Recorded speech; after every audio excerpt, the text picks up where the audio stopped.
so powerful that David Cameron has gone to great lengths in the past few weeks to deny that he is one. Mingus Campbell certainly isn't. And as for Tony Blair, if you ask two analysts about whether he is, they will give you three opinions. So, are Britain and Mr. Blair currently pursuing the love that dare not speak its name, a neoconservative foreign policy? And whether we are, or are not, do we need neoconservatism here? Joining me tonight, I have not two but three analysts. Douglas Murray, author of Neo-conservatism, Why We Need It. Oliver Kamm, author of Anti-Totalitarianism, the left-wing case for a neoconservative foreign policy. And Stephen Parkinson, research director at the Centre for Policy Studies. Gentlemen, thank you for joining me. Thank you. I think we better start, but there's a lot of confusion about neoconservatives, what it actually means. Again, you might say, ask about where Mr. Blair's position is, but you're going to have an equal number of analysts arguing about it. Douglas, as you've written a book about it, why don't you define, for the benefit of the audience, and indeed for us here tonight, what neoconservatism actually is? Sure. Well, it's the important thing to stress, first of all, is that it's not a party. It's not a cabal or a group. Most neocons like myself don't even know each other, we don't meet. It's simply a way of looking at the world. It's an attitude, a perspective on things. I say that one of the defining things about that is that it's a mixture of realism and idealism. Now, that may not sound so odd, but I think that in the current climate today it is very odd. On the one hand, we have a lot of conservatives, people from the right, who distrust idealism. Are deeply suspicious of it and of social engineering of any kind, whether at home or abroad. And on the other hand, there are, of course, the modern-day leftists, liberals as they're called in the States, who simply refuse to see the world how it is. So it is quite rare. Quite rare, okay. Oliver, would you agree with that assessment, or is Douglas missing something out? I think Douglas is missing something out. There is an intellectual lineage about neoconservatism that does need to be stressed. It derives in the first place from American liberalism. It is an outgrowth of American liberalism. Its roots are in the Democratic Party, which went through terrible ructions over the experience of Vietnam. Neoconservatism largely stems from the group organized around Senator Henry Jackson, the aspirant Democratic presidential nominee in 1972 and 1976, whose foreign policy views made him highly unpalatable to a new activist strain within the Democratic Party grouped around George McGovern, the actual Democratic presidential nominee in 1972. Where we are now, I think, is that neoconservatism has grown up as a movement, but is now splintering again, which is the proper sign of a mature political movement. Neoconservatism covers more than just foreign policy. It covers a critique in domestic policy that is largely critical of what it sees as welfare state dependency and has a very well-articulated opposition to what it sees as destructive cultural trends, cultural relativism, and the loss in welfare provision of the sense of stigma. And my own position is sympathetic to neoconservatism in foreign policy, but very different from the sort of social views that are more associated with conservatism that someone like Douglas would argue for. I should, yes, of course, Douglas. I did say earlier that actually it's a foreign policy element we're looking at, and I know we have a domestic side to it. You will obviously come onto a different side to Oliver on that purpose, on the domestic. On domestic, but yes. The interesting thing about neoconservatism is that it's bridged a gap between left and right, as it were, and centrists in recent decades. Oliver's quite right to say it's sort of grown up recently and has splintered. I mean, in some ways, though, neoconservatives have always been a sort of splintered movement, if you can call them a movement. They have always, Irving Kristol, one of the founders, really, of neoconservative thought, said in the 60s, you know, if you put three neoconservatives in a room, the likelihood is that they're going to disagree more than they're going to agree. As I said, it backs up my notion that, I mean, apart from being a philosophy and things which you can trace, it's also just an attitude which is in some ways undefinable. Right. Stephen, the authors have had their say. Anything to add from this? Well, I come at it not as a neocon, but as a con, if you will, from a traditional conservative standpoint. Yes. And the thing that I take exception with from Douglas's definition is that the blend of realism and idealism in the latter part runs the risk often in neoconservatism of overstepping that and becoming not idealism but ideology, which is something that I, as a very suspicious conservatives, are very suspicious of. And particularly in foreign policy, where it's all important to be practical and to achieve. Well, moving on to practicalities, there's a lot of sort of suggestion that Mr. Blair is really a neoconservative. Oliver Kamm, do you think in foreign policy terms our Prime Minister is a neocon? In foreign policy terms, yes, I think he is. In foreign policy, I would say the neoconservative stance, I go back to my point about its roots on the liberal left, it reflects in its ideals a commitment to the traditional position of liberal democratic internationalism, where it differs from traditional liberal democratic internationalism, the sort of movement stemming from Woodrow Wilson and through much of the Democratic Party in the 20th century. Where it differs is in having a somewhat more sceptical view of the role and importance and the consequences of international institutions. Traditional liberal democratic internationalism places a great stress on working with the opinion of mankind and achieving goals by international consensus.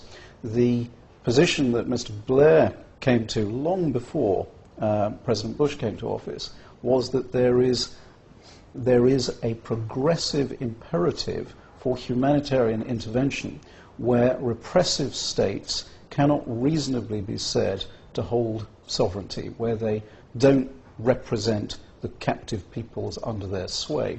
That is, in my view, a neoconservative position. It's one that I'm not surprised conservatives would balk at.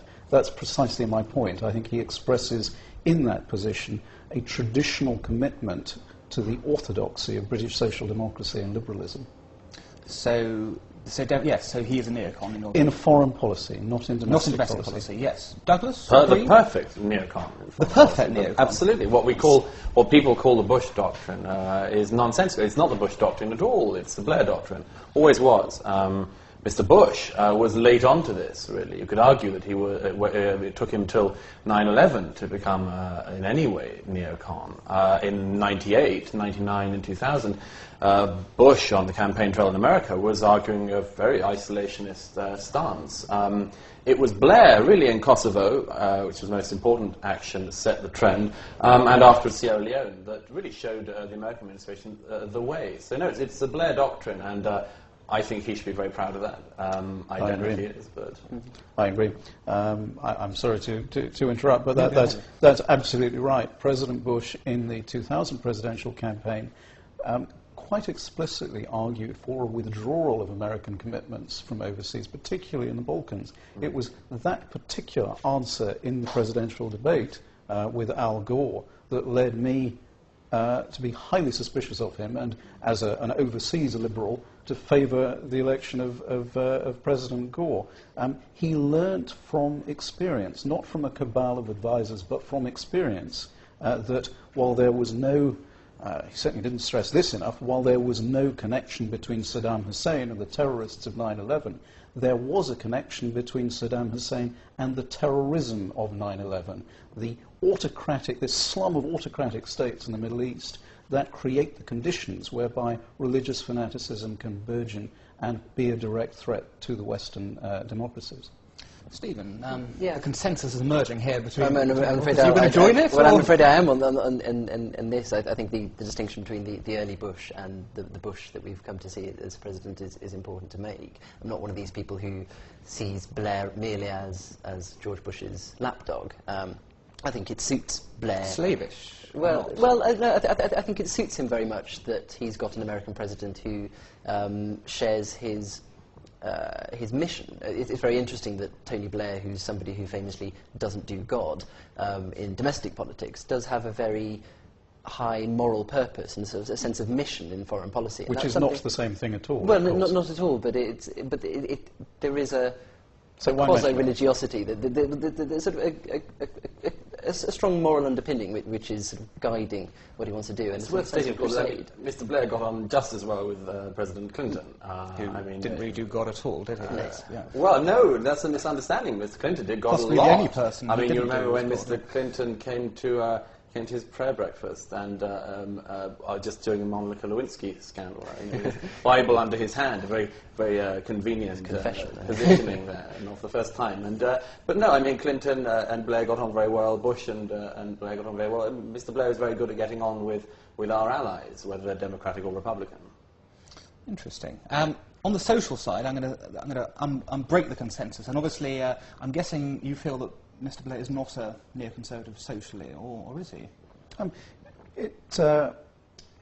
It covers, or the term covers a range of issues on which he certainly isn't neoconservative, and principally the stress on welfare reform that you got in the Clinton presidency and Clinton administration. It is there rhetorically in Mr. Blair's views, but I think we would all agree that it hasn't really been effected in practice. Does he want to be a neocon? Is that what you're saying? Oh, I'm sure he doesn't wish to be seen as a neocon. The reason I adopted the term in the book that you kindly referred to is not that I think it is a particularly precise descriptive term, but because those of us who support the position of liberal democratic internationalism as it used to be, or humanitarian interventionism as it's now called, get called neoconservatives so often that, rather like the early Methodists who found that term was levelled against them as a term of abuse, we might as well accept it and just get on with it.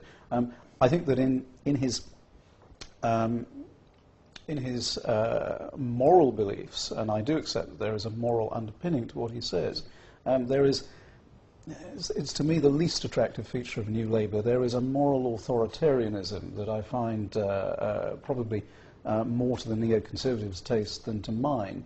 But broadly speaking, I see him in the tradition of social democracy at home, liberal democratic internationalism abroad, and as the term neoconservatism is used quite so prolifically, one might as well buckle down to it, accept it, and just argue on the issues. It is used prolifically, and this actually neatly ties into the second part of what we're saying. Obviously, there has been a lot of hostility to neoconservatism based on, firstly, stories of cabals, obviously, stories of, well, Iraq and Afghanistan are going wrong because of what you guys actually said we should be doing.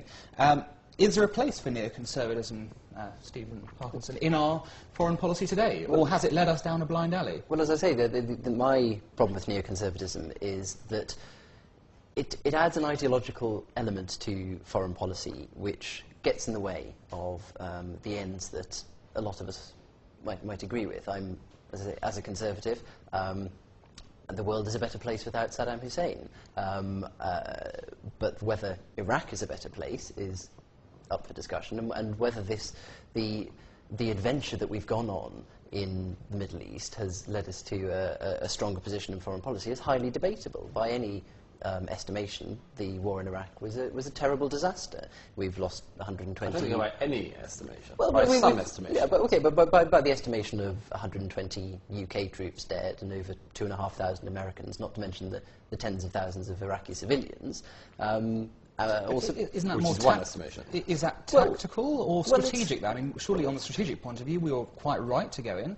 And yes, look, even Condoleezza Rice have admitted thousands of mistakes have happened on the tactical level, but surely on the strategic level, the morality element, we were quite right to go, and you yourself acknowledged. You'd have had to have made the equation before we went in that the liberation of Iraq wasn't worth 120 British soldiers. Well, if you want to make that calculation, we could.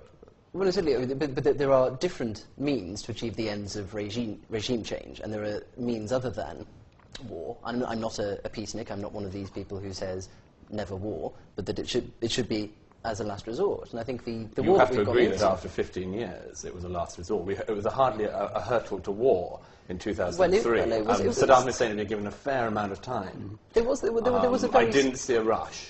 I think there's a danger of getting bogged down in a discussion that is very important, but we will not conclude, and that is the merits and demerits of the Iraq War, on which Douglas and I are on one side.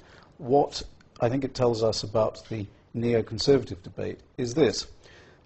As a liberal with a small l, I think that post-war Western foreign policy had much to commend it. The fact that we contained and ultimately defeated, through the means of collective security, Soviet totalitarianism is an enormous historic achievement. But there were great costs in post-war Western foreign policy, in particular a willingness on the part of the United States, our principal ally, the leader of the free world, to align themselves with a motley crew of authoritarian regimes in various regions, not least, for example, Latin America as well as the Middle East. As a liberal, I find this morally abhorrent, but as a realist as well in international relations, I think it was entirely counterproductive. Absolutely. To me, the earlier discussion we had about the distinction between foreign policy idealism and realism is now otiose. It has no particular content because the conditions of autocracy in the Middle East are what have led us to this impasse, to this burgeoning of religious fanaticism and terrorism. Stephen, you want to come back? Let's talk about the realism of what we've done in Iraq. We've taken one of the most notably secular states in the Middle East and turned it into a training ground for fundamental Islamic not terrorism. a secular state. It was an Islamist sponsoring. And it was a training ground for religious fanaticism. But I mean, simply on the realist grounds, I mean, this is what we have to come back to, is the interesting thing that happened after 9/11 in the American administration, and I think has happened here, is that, I mean, neocons haven't taken over the world or haven't even got much sway in many parts of government here in America. But what has happened is that the realists, the Cheneys and the Rumsfelds, have understood that it is no longer realistic to be propping up regimes in the Middle East which make the inhabitants of those countries hate you, and which you end up feeling the effects of on the streets of New York and in the streets of London. That's not, if there's any realism in that, where is it? If there was any realism in the Kissingerian policy of that, I've yet to see it. So in your view, we need it because it's the only viable strategy. The only viable strategy, aside from being the only moral strategy, it's the only viable strategy for there not being, in the years to come, continual blowback from propping up regimes which neither we nor the occupants of Middle Eastern countries want to be treating with. But where is the realism of riding roughshod over international opinion through multilateral organisations? What does international opinion mean? International opinion means nothing when it's the UN. It means nothing when it's international law. It means nothing when you've got a country like Cuba facing democracies. It means that we couldn't imagine a situation now where President Bush or Tony Blair took their respective countries to war because the international opinion is so highly stacked against them because of the way they did it. Sovereign armies can't go to war from Britain and America because of international. What is this international? We're going to a whole different debate. We're going to a different debate from Oliver on the subject. I'm not quite with Douglas on this. Foreign policy is not a branch of theology. You have to weigh costs and benefits. I do think, however, that the supposedly realist position does not deal with the counterfactual. What would have happened if we had allowed this aggressive, grotesque regime to persist? The international community is not a fiction. But the problem with the UN is that it is not a sovereign body. It does not have the means to implement its resolutions. I'm going to stop it there for the moment. Clearly, we could have talked for hours on the subject, and no doubt we'll return to it at some point. However, it's now the time in the show when I actually ask you, and hopefully in time you, the viewer, to actually bring something to the table yourself. It's a chance for our guests and viewers to bring to our attention stories they've seen on blogs or indeed on news sites and discuss them with us. Stephen, would you like to tell us what you brought to the table? Well, I've been rather mischievous and not strayed very far from what we were just talking about. How appropriate. A continuation. Today's Washington Post has a big story on how, now that North Korea is so heavily in the news, all three of the countries that were named in Bush's infamous Axis of Evil State of the Union address are fully in play. As we've now got Iraq, Iran, and North Korea being huge focuses of foreign policy. Any particular significance to this in your view? My significance is that, as the point I was just finishing on, Bush's authority and Blair's authority are hugely undermined by the way we went into war in Iraq. And that's my problem with neoconservatism and the way they took us into war. Because it's very difficult now to envisage a situation where either Bush or Blair had the authority on the international stage to take tough action against either Iran or North Korea, should it be necessary. They've weakened their case, and sort of perhaps, as the Washington Post is suggesting, also certainly some of the people who've commented in it, we went after the wrong one of the three. First, after the State of Oliver, what do you think of this story? 2 points. I think that there are many criticisms you can make of the original axis of evil conceit. There is no question but that the three regimes President Bush referred to are all evil, one of them now toppled, but in no sense were they a homogeneous movement. And to present them as a common threat, they're all threatening, but to present them as a common threat to be dealt with by similar means, I think was a mistake and diverted attention to a large degree on what could be done practically about all of them. I do not agree that by toppling Saddam Hussein, we thereby hobbled ourselves from taking necessary action against the other regimes identified. I mean, why didn't we go after North Korea, for example? Two principal reasons. First, it is a grotesque, monstrous tyranny, but it isn't one that is exporting terror in the sense that Saddam Hussein was exporting terror. It certainly is a terrorist-sponsoring country, but it is an autarkic movement rather than an expansionist one. And secondly, more to the point, it had got beyond the stage where we could take action of the type that we took against Saddam Hussein.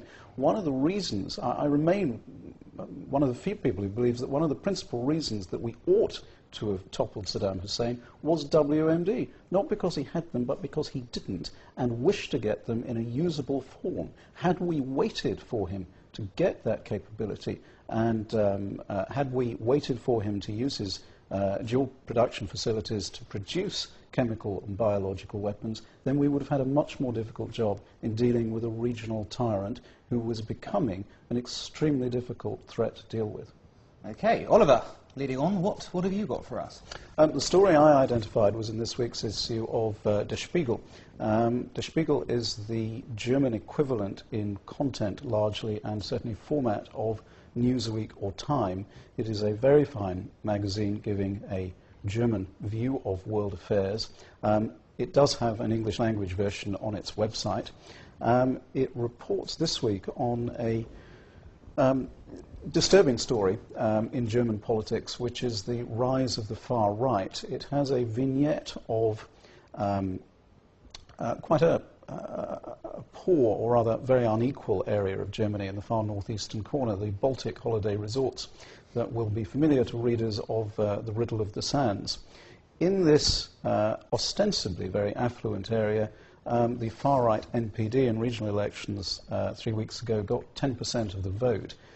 This is obviously of great concern to Germany, to my mind, a triumph of democracy, having been clearly a regime of total barbarism, to have built upon it a conservatisvism that was shorn of xenophobia and a social democracy that recognised. A resurgence of that. We're now seeing a resurgence of xenophobia, and there is a commitment on both sides of the political spectrum in Germany to fashion or to reassert the values of a so-called militant democracy against it. Douglas, any thoughts? Well, I agree. I think that it's always a concern when there's a sort of re-eruption of this kind of sentiment in Europe. I suspect strongly in Germany, as in France in recent years, that the popular opinion and opinion from all major political parties will see this off. I mean, it's never good to be sanguine about the threat from the far right in Europe, but I don't see it as being the threat that some people do at the moment. I think it's been seen off significantly enough. And I think that at the moment there are enough people who are willing to see it off. Even though the far-right party in Austria just got 11% of the vote. Well, yeah, Austria's not not a happy case, example. Let's lead on into your stories. I think you've got something... Oh, yeah, I thought one of the interesting stories of the week was a story that made it into one of the British papers, but got very heavily covered in the blogosphere, which was the news of continuing riotings, not really the news, of riotings in the north of Paris, with 14, I didn't hear a word of that, 14 police officers each day being injured. Police officers in Paris are now demanding that they have armoured vehicles to go into some of these suburbs. Of course, this really demonstrates to my mind the reason why it's an important story, I think, is it demonstrates that much of the activity of our time isn't just erupting in single bursts. It's ongoing narratives, to use that dreadful word of the left. And the narrative of France really is a state and a government which is slowly losing control of significant parts of its country. The Islamic suburbs of Paris demonstrate this. It wasn't just something from last fall in Paris. It wasn't a one-off. This has been going on for many years now. And I think demonstrates that the French government is losing control of its own territory. Stephen, any thoughts on that? Well, I think certainly the fact that the French government can't control these parts of the country has a lot to do with the fact that it, for so long, neglected them and sort of didn't realise they were there. I mean, there's when La Haine, the Matthew Kassovitz film, came out about the situation in the banlieue and the suburbs of Paris, and the French cabinet sat and watched a special screening of it because they didn't believe. They believed the case was overstated, and I think, unfortunately, in some of the riots that we've been seeing over not just the recent ones, but over the past year, that there's still a lot to be done. The French government have to break down the barriers that there are between the suburbs and the rest of the French people in city centres and rural areas. With increased multiculturalism, or? Well, I think the problem is in France is the ghettoisation. It's the way they're concentrated, particularly in the banlieue, and then ignored by the government. And it's there's no meshing of the cultures. Okay, gentlemen, thanks. We must move on now to our global risk assessment, the section of the show where I throw the spotlight on areas of the world which have seen an increase or decrease in global risk over the past week. Unsurprisingly, one country dominates the assessment this week, North Korea. In case you've been hibernating in a nuclear bunker, yesterday, the world's most secretive and repressive regime announced that it had conducted its first underground nuclear test. The world was predictably horrified, and the action has now moved from Pyongyang to New York, where the UN bureaucracy has been limbering up today to prepare a response. Much will, of course, depend on the attitude of China, one of North Korea's few allies, but whose influence could not apparently prevent the dear leader, Kim Jong-il, from conducting the test. So far, the Chinese have called for appropriate action from the UN, but have made it clear that military action against the regime would be unimaginable. The US and Britain, on the other hand, are pressing for tough sanctions on North Korea to be conducted under the UN's Chapter 7, making them mandatory and enforceable by military means. Now, Worldview's assessment is clear. The UN must now show that it can act to prevent rogue nations from doing as they please. A failure to adopt mandatory and enforceable sanctions will not only highlight the UN's impotency yet again and allow this madman to develop his capabilities, but will also give encouragement to other dangerous regimes such as Iran to do likewise. A fair assessment, Douglas? Well, I mean, you referred to the UN limbering up. I mean, I sort of see it as sort of staggering or perhaps festering up. I don't see the UN doing anything. It's so late in the day for the UN. It's just incredible and really demonstrates one of the appalling things about that organization. That, I mean, a country, a rogue state like North Korea, sets off a nuclear test successfully, and the UN meets in an emergency session to talk about possible sanctions. I mean, this is pathetic, quite frankly. Typical UN impotence? No, I don't agree. I think there are grounds for being certainly deeply concerned about the North Korean test, but to be more hopeful about the UN response.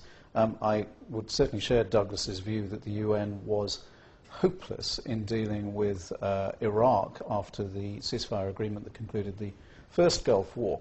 The main culprits in that were self-interested nations, specifically France and Russia, that stymied effective action. In the case of North Korea, nobody has an interest in defending it. What must happen now, because there is no serious prospect of a military strike, the risks are literally incalculable. What must happen is that the United States uses its influence with China, which will otherwise face a nuclear armed Japan. I want to thank my guests for joining me tonight, and thank you for joining us. Join us next week for yet another Worldview.